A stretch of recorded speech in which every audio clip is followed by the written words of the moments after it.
పార్వతీదేవి మరణము అంటుంటారు కదా, చనిపోయింది ఆ ప్రాణి అంటారు కదా. ఆ చనిపోవడము అన్న మాటకు అర్థం ఏమిటి అని అడిగింది. అడిగితే ఒక శరీరంతో జీవుడు ఈ లోకంలోకి వస్తాడు. కొంత కాలం అయిపోయిన తర్వాత అది వృద్ధాప్యాన్ని పొందుతుంది, వికారములు పొందేస్తుంది, శరీరం అంతా ముడతలు పడిపోతుంది, సంధిబంధములన్నీ సడలిపోతాయి, అనేకమైనటువంటి రోగములు ఆ శరీరంలోకి ప్రవేశిస్తాయి.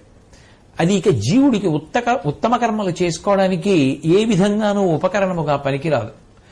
అటువంటప్పుడు శాశ్వతమైనటువంటి ఆత్మ ఈ శరీరాన్ని వదిలిపెట్టేసి వేరొక శరీరంలోకి వెళ్ళిపోతుంది. అలా ఒక శరీరాన్ని ఆత్మ వదిలిపెట్టేస్తే ఆ వదిలిపెట్టినప్పుడు పడిపోయిన శరీరం ఏదుందో అది మృత్యువు చేత గ్రసింపబడింది అంటారు పార్వతి. అంతే చావంటే అని శంకరుడు పార్వతీదేవికి చెప్పాడు.